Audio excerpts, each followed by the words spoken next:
Chief Inspector, we are looking for a stocking salesman. I see you have a suspect. Yes. Contact all the stocking wholesalers who may employ him. Your suspect is a salesman?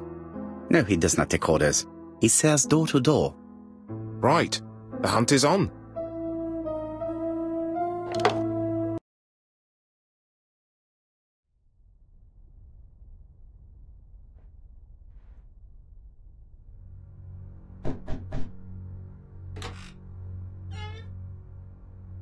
Are you leaving, Mr. Cust? Yes, I'm going to Cheltenham. You shouldn't travel today. You don't look very well. I have to. I have engagements. I must respect them.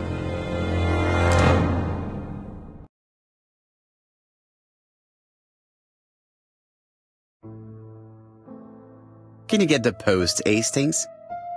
And why don't you go and get it yourself? Très bien.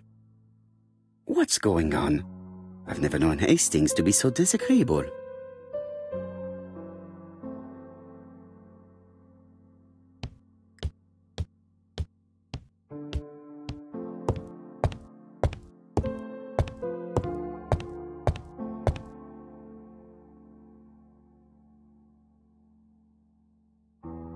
Poor Mr. Poirot.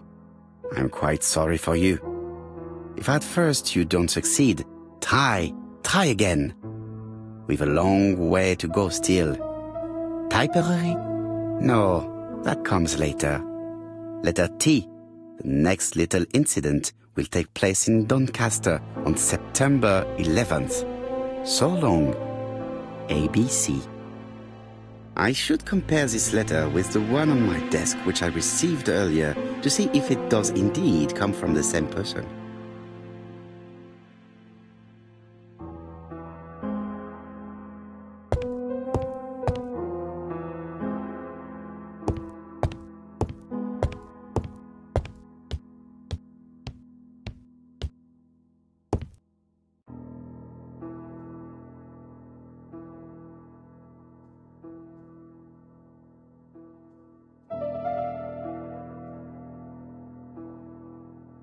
Let us examine this more closely. Certain characters in the two letters may have similar defects. Yes, this I is weird. Right, let us compare.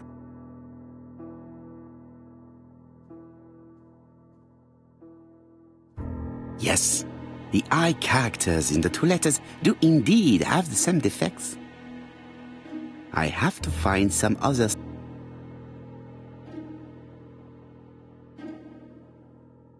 Yes, the A. Right, let us go.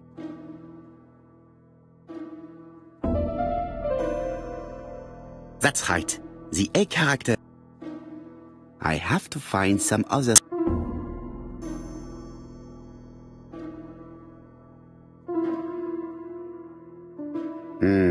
The dub.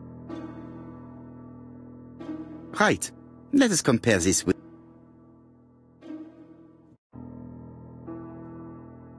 Of course, the W. My theory was right. These two letters were. Hastings, he strikes tomorrow. Chief Inspector Japp? He's on another line. Can I take a message? Yes, please, mademoiselle. It is from Hercule Poirot. Tell him ABC strikes tomorrow in Doncaster. He must call me back. Very well, sir. Bien, now I'm going to see what I can find from these burnt documents. I've received the product I need. Hastings, if you do not mind, I would like you to take a few notes. Yes.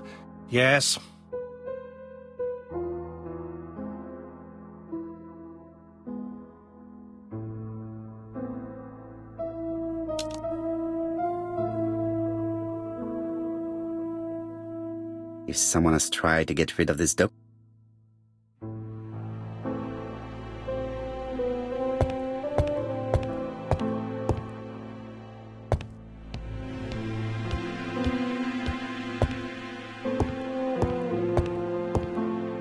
So, how are you getting on? I'm ready to take notes.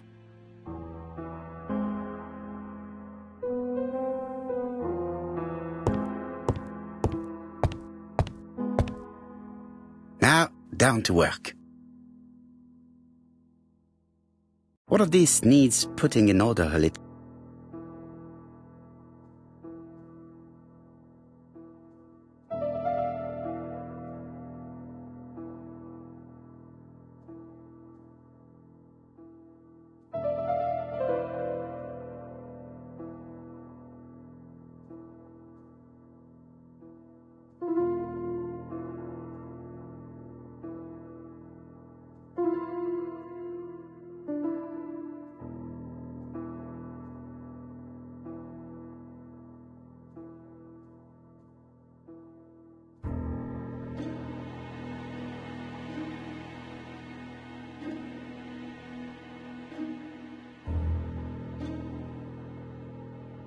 This does not look too difficult.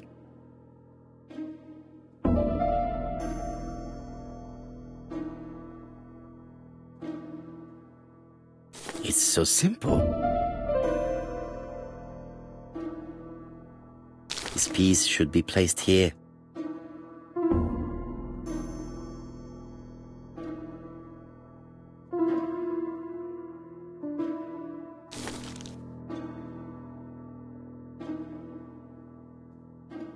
This page is finished. That's done. 3 more to go.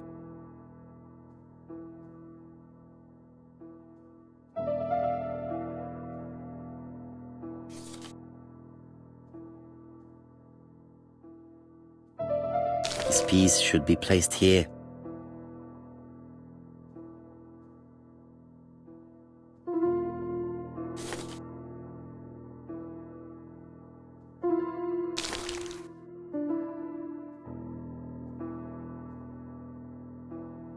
This page is finished. And that's 2 done. It's easier than I thought.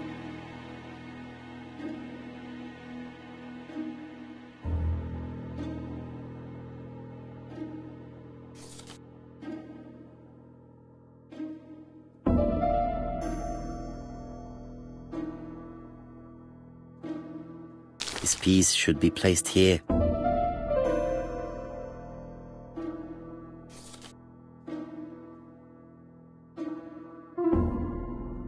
I think that this is right. This page is finished. Only 1 more. Keep going.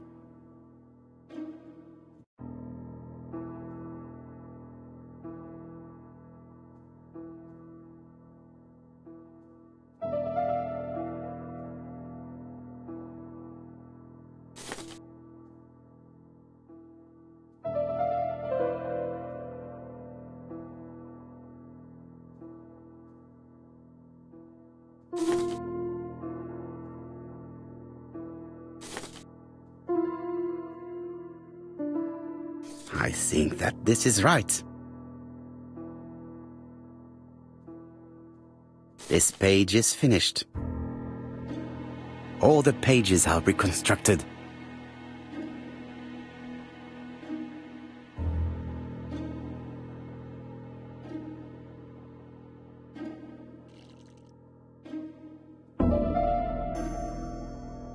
The cloth is now soaked with solvent.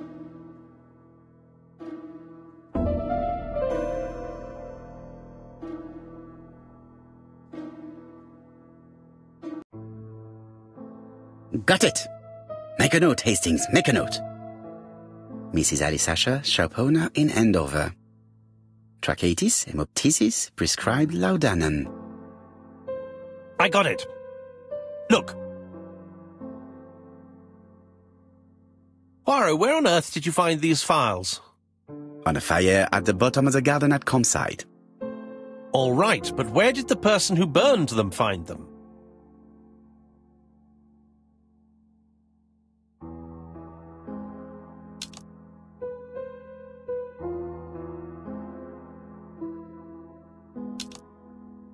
Alice Asher, shopkeeper in Andover. tracheitis, hemoptysis, chronic cough with loss of blood, prescribed laudanum-based cough medicine. Betty Barnard, waitress in Bexhill. Chronic bronchitis causing dysphonia, advised to stop smoking.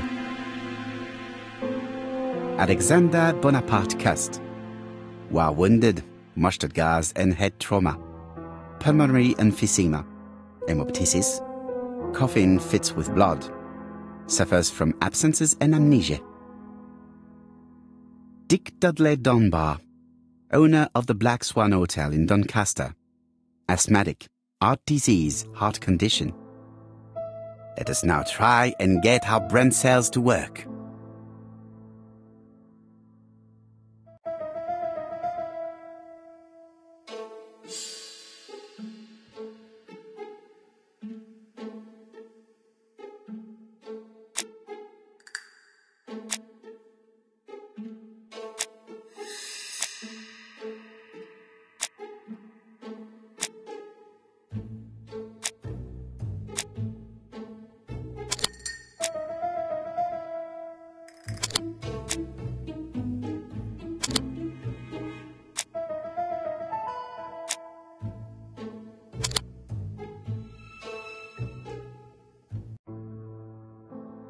The burned documents are medical records, and without a doubt they come from Clark's archives. First of all, because all the patients have throat conditions. And secondly, their name starts with either A, B, C or D, and it is precisely the files that match these letters that have been tampered with. But why burn these files? How come the names of the two victims appear on them? And who are the two other patients? These are very good questions.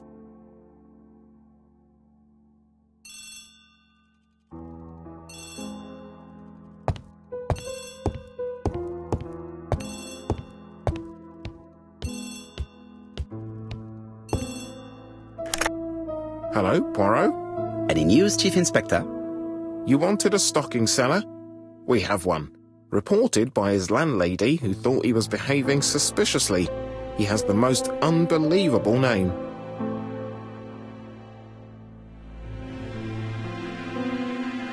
Alexander Bonaparte Cust. Yes, Alexander Bonaparte Cust? How did you guess? Poirot, you have magical powers. It's a serious lead. I called Doncaster. A person matching Cust's description has been seen at the station. He got off the train from London, but after that, nobody knows where he went.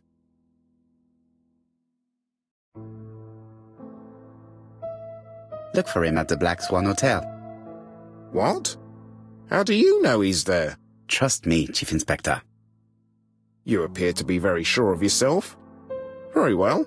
I'll call the Black Swan straight away. The owner is going to get a shock when he learns that there's a murderer under his roof.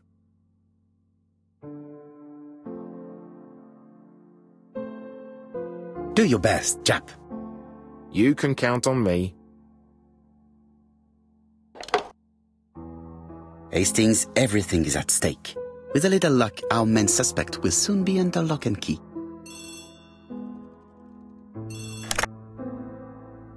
So, has Cust been arrested? Yes, the Doncaster police are sending him by train. That is good news. But why so gloomy, Chief Inspector? Well, when I told the hotel owner that he was sheltering a murderer, he collapsed. He's dead? No, fortunately, but it has taken its toll on him. It has to be said that with his name starting with the letter D, he had every reason to fear Cust. I bet he was going to be the next victim.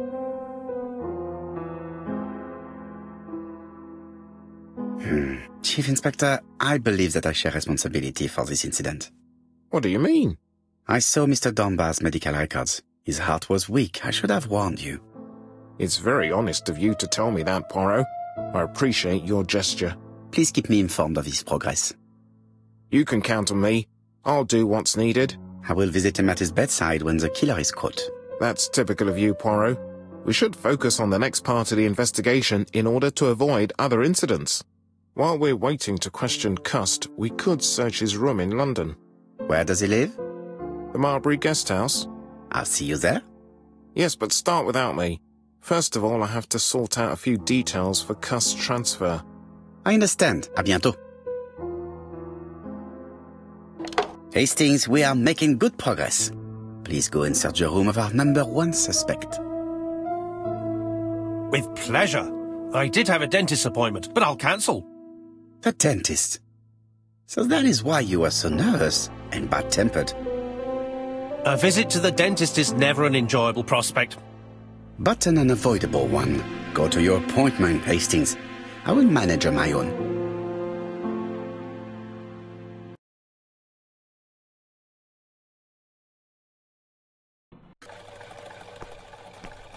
To Marbury Guest House, please.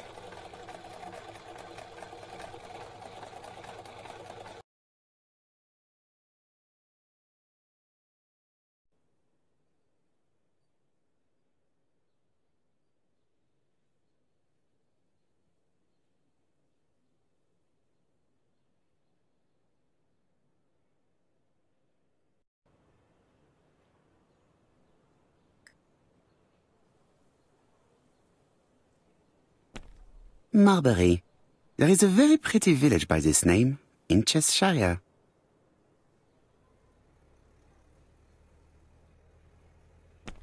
I've been going past this modest guest house for so long. I would never have thought that the ABC case would lead me here.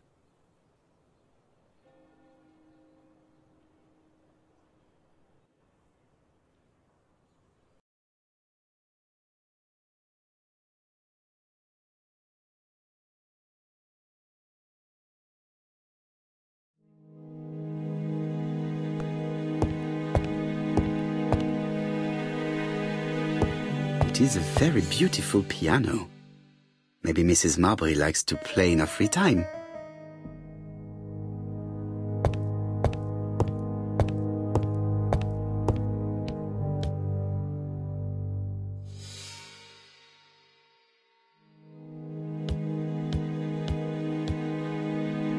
It looks like I've found the real master of this house.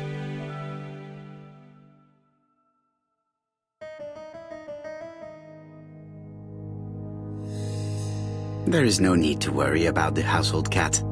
I'm sure that Mrs. Marbury lets it do what it pleases.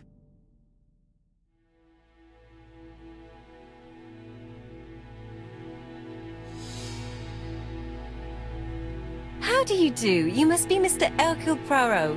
Chief Inspector Jupp told me that you might be coming.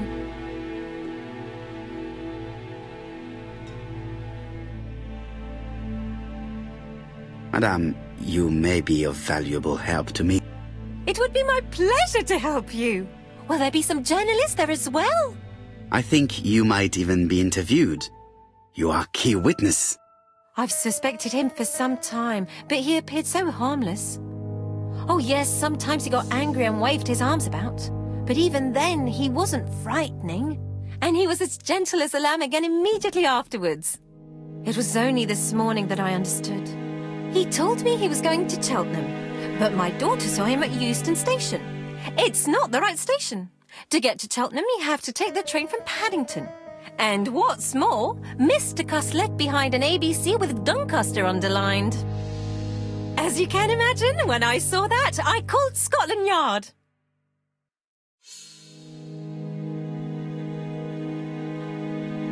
Well done. You were right. He did go to Doncaster. So I was right to warn the police. Tell me, did you have any other reason to suspect Mr. Cust? Well, he's odd. Sometimes he coughs really loudly and complains that his throat is burning, and sometimes he talks to himself and stares into space. He told me that it was because of a wound he got in the war. His head hasn't been quite right since, he said. And then he was in Churston when that millionaire got murdered. I found his train ticket when I washed his coat. He didn't want me to wash his shirt. He washed it himself. But I did see big brown stains on it. Where were the stains on the shirt? On the collar and on the buttonholes. Cut used to travel for his work. Is that correct? Oh, it wasn't for pleasure. He was always unwell on trains. But he had to sell his stockings around England. I have to respect my engagements, he used to say. Do you know where Cust was at the time of the murder in Andover and Bexhill? On June the 21st and July the 25th? No, I don't know. That was a while ago, you know. But surely you keep a register. It won't do you much good. Mr. Cust rents his room for the year. If he goes away for a few days, I have no reason to make a note of it. Ah! I remember one thing. Bexhill's by the sea, right?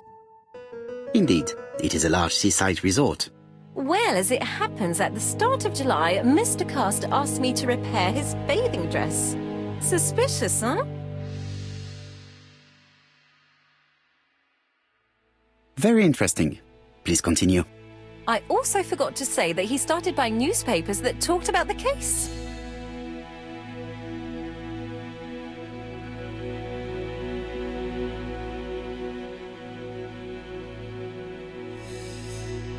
When did he start buying the newspapers? Let's see. I think it was just after the millionaire's murder in Chertston. He didn't seem all that interested before that. That will be all for now. I'm going to take a look at his room. Take the key on the counter.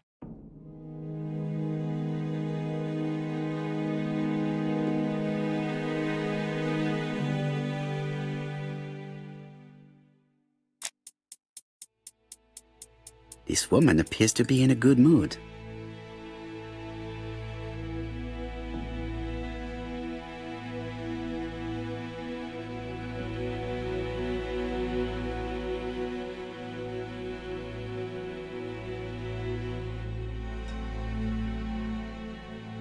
Mrs. Marbury is in a good mood. She's working very precisely in producing incredibly thin peel.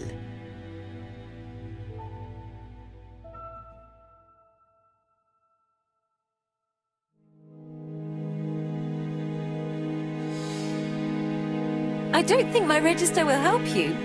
Mr. Cust rents his room all year.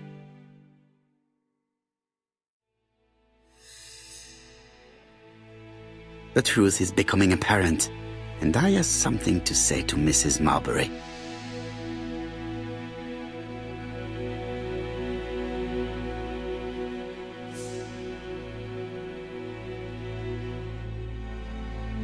I have something to say to Mrs. Marbury.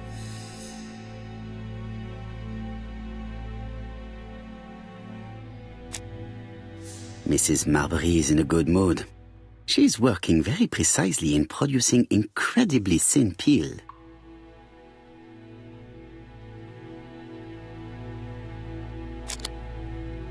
Mrs. Marbury, if I am to believe the register, you rented room 306 to a certain Mr. Fishman on the day of the Bexhill murder? Room 306 is Cust's room. Can you explain yourself?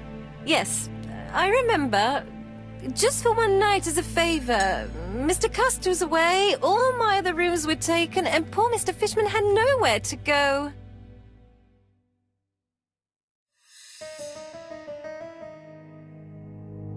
It doesn't matter, provided that you remembered to change the sheets. Oh, do you think so?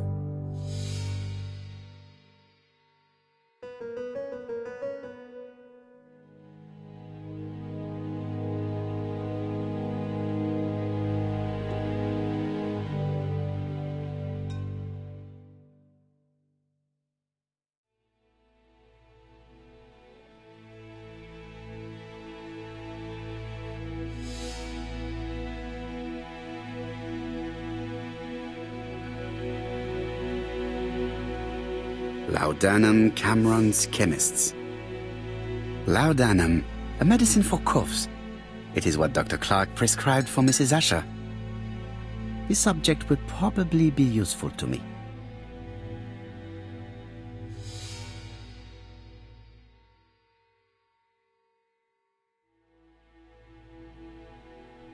Diethyl barbituric acid, Johnson Company. I know this medicine. It is a powerful sedative. This subject would probably be useful to me.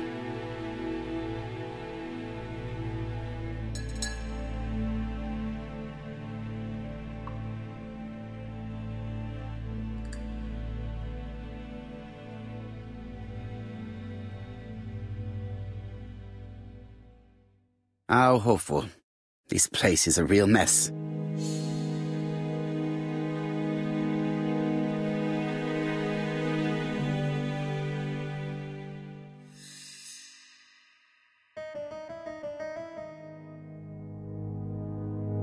The least we can say that Mr. Cust is not very concerned about order and balance.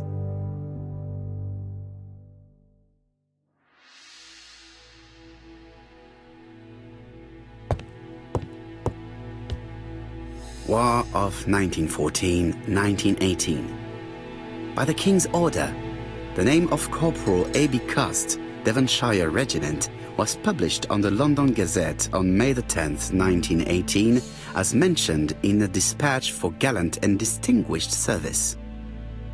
An army dispatch, wounded on the Somme front, victim of a gas attack, Corporal Cust greatly deserves his distinction.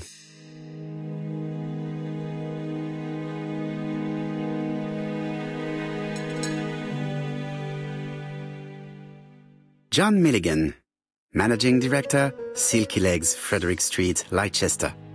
To A.B. Cust, Marbury's Guest House, 1935, May the 21st. Dear Sir, further to our letters dated 5th and 10th of the month, we confirm we are you as door-to-door salesman, according to the conditions stated in our previous letters. We will send you the articles by mail and also a Redfield typewriter you will be using for every business letter. Regarding the schedule of your rounds, please do as following. June 21, Andover. Arrive by train the 20th in the evening and get a room at Station Hotel. Start your turn in the north part of the town. This letter establishes that Cust went to Andover, but the ink has hidden the destinations of his other trips. I know from Mrs. Marbury that he went to Churston. I just have to show that he went to Bexhill, and I will have proved that he was present at all the crime scenes.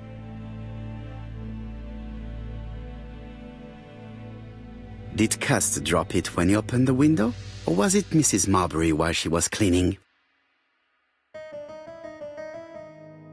I have to get the ribbon. How am I going to do it?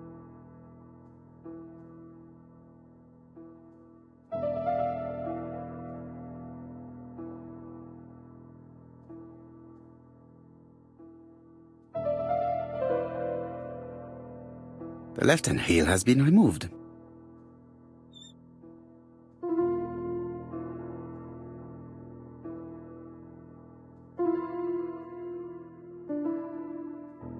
The right-hand heel has been removed.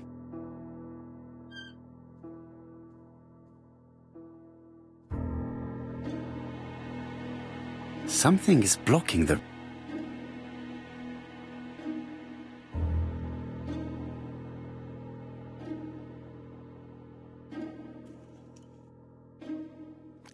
And here is the ribbon. Let us see if it was indeed used to write the letters sent by ABC. I only need the ink ribbon for my inquiry. I will let Jack clean the keyboard if he wishes. All the letters announcing the murders were written on Cust's typewriter.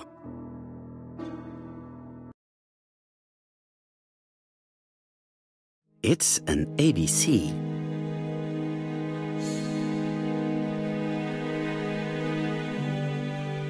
A long-bladed knife. A murderer's weapon. This object will probably be useful to me.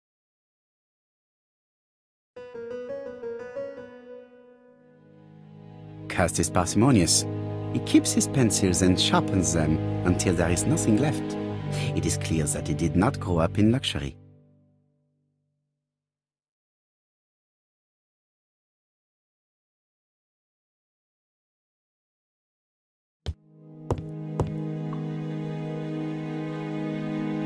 All the main articles referring to the ABC case are here, from the Churston murder onwards.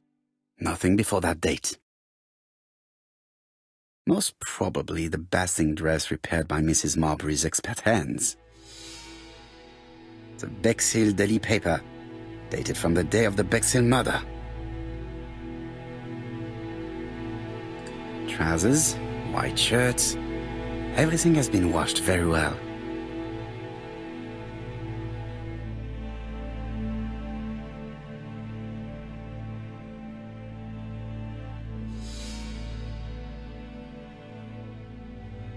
ABC guys, enough to sign about a dozen murders. It's closed. It's closed. ABC.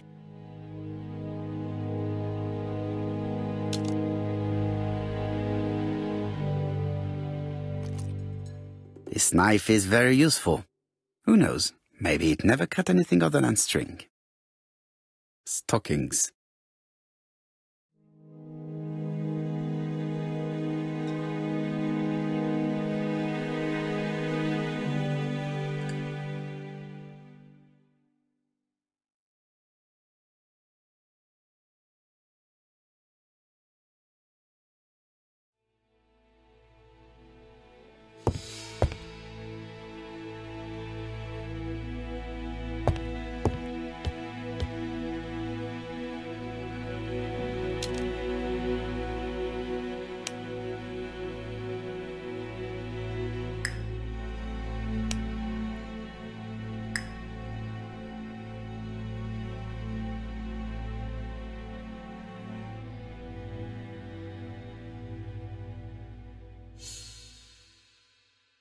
The least we can say that Mr. Cust is not very concerned about order and balance.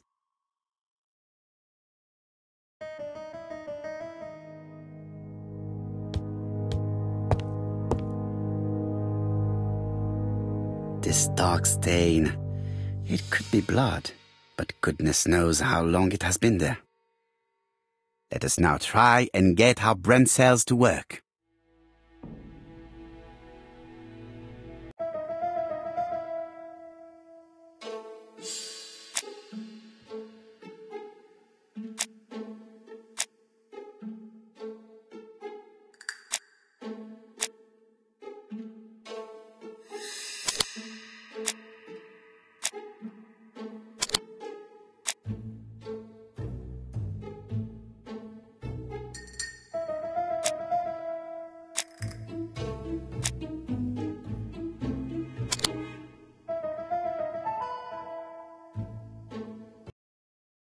The register shows that Cust did not sleep at the guest house on the day of the murder. Where was he? Bexhill. The Bexhill paper reveals it. Cust bought this newspaper in Bexhill on July the 25th. No use continuing the inspection of this room. I've seen all there is to see.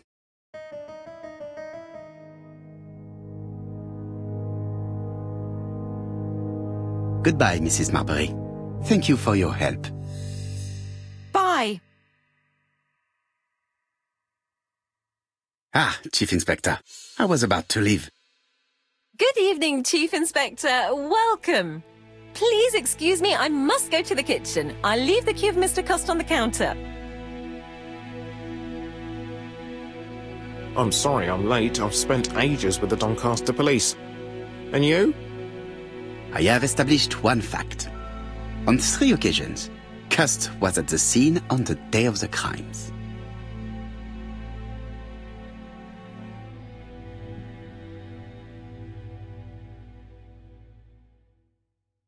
I had best talk to Jap. I've listened closely to what you have to say, Poirot. For me, there's no doubt Cust is guilty. Do you have any element that might prove the contrary? That is what we're going to look for. Let us now try and get our brain cells to work.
The evidence against Cust is overwhelming. His presence at the scenes, the knife, the blood-stained shirt, the ABCs in a box.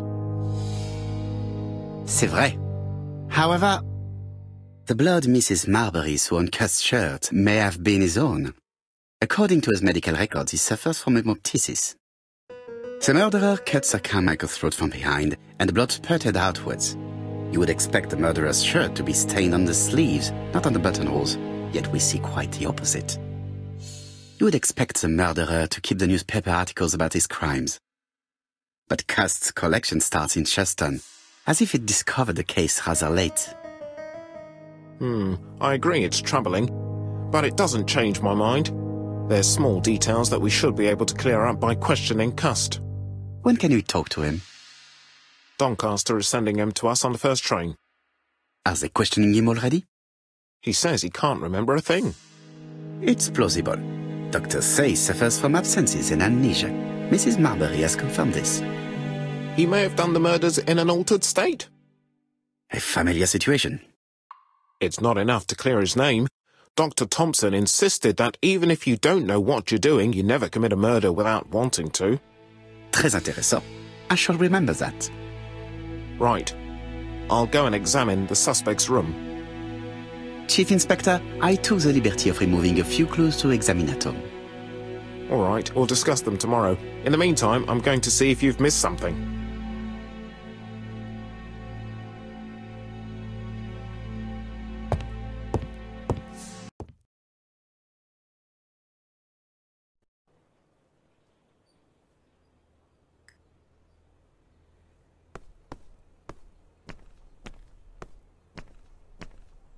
To Scotland Yard, please.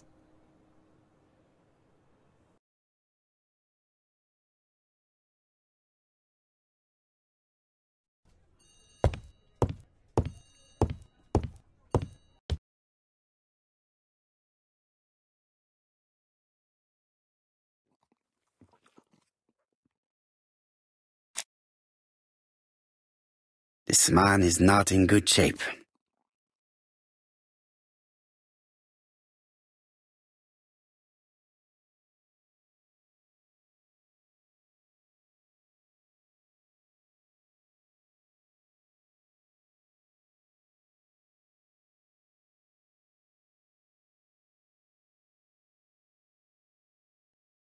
What do you want from me?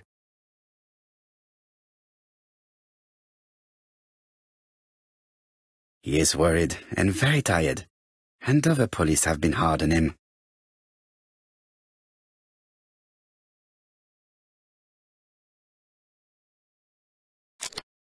What do you want from me?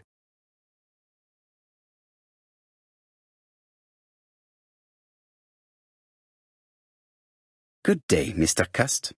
I am Hercule Poirot. Ah, you're the detective.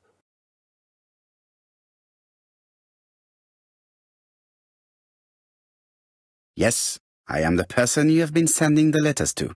I didn't write these letters. I've already said so.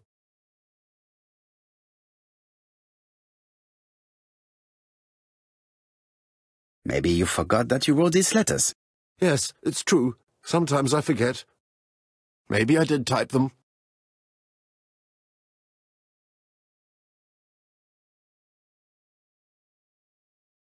Are you capable of murder, Mr. Cust? All these questions are giving me a headache.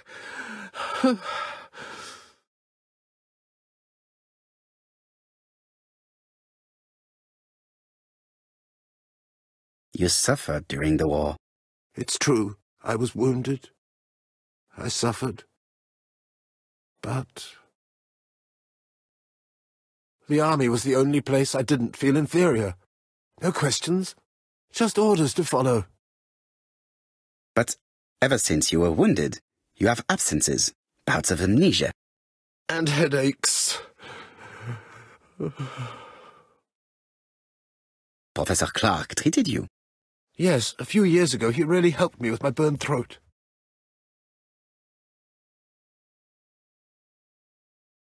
Of course, you never considered killing a doctor who took such good care of you. No, never.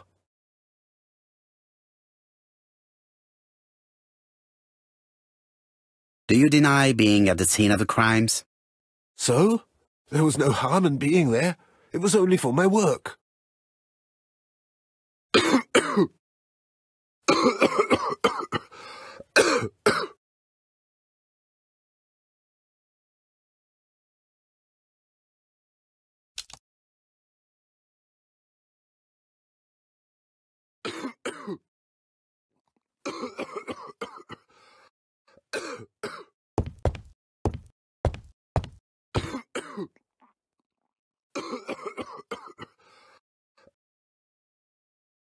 I know this medicine. It is a powerful sedative.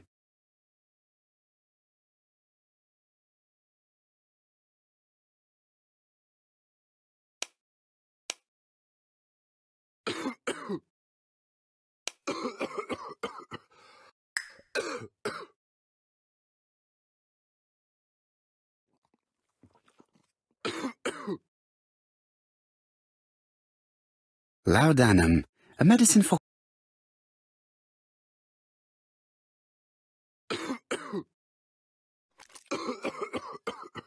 Take this.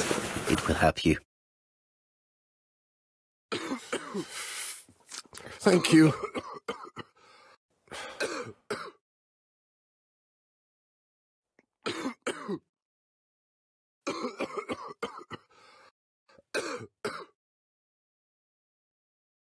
Oh, good God, my shirt is covered in blood again. Bon. I now know where the bloodstains Mrs. Marbury saw came from. Are you well enough to speak? Yes, I feel much better.